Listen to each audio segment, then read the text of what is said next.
Alors, quelle est l'indemnité qui va être versée au salarié lorsqu'il fait l'objet d'un licenciement pour inaptitude et que cette inaptitude, elle est causée par un accident du travail ou une maladie professionnelle?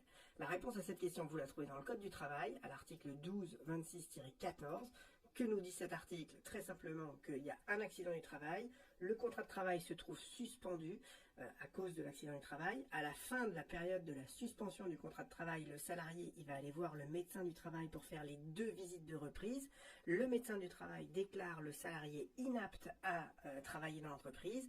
L'employeur va donc pouvoir licencier le salarié et il devra à ce titre lui verser une indemnité spéciale. Et cette indemnité spéciale, c'est le double de l'indemnité légale de licenciement, sauf s'il y a une convention collective qui est encore plus généreuse, mais au moins le salarié aura une indemnité qui est égale au double de l'indemnité légale de licenciement. Pourquoi? Tout simplement parce qu'on considère que l'employeur il a une part de responsabilité dans cette inaptitude, puisque l'inaptitude elle est consécutive à un accident du travail, à une maladie professionnelle. Si l'employeur il avait véritablement bien exécuté son obligation de sécurité vis-à-vis du salarié, l'accident n'aurait pas eu lieu, la maladie n'aurait pas eu lieu, et donc ça justifie au titre de licenciement de sanctionner l'employeur par la multiplication par 2 du montant de l'indemnité qu'il devra verser au salarié.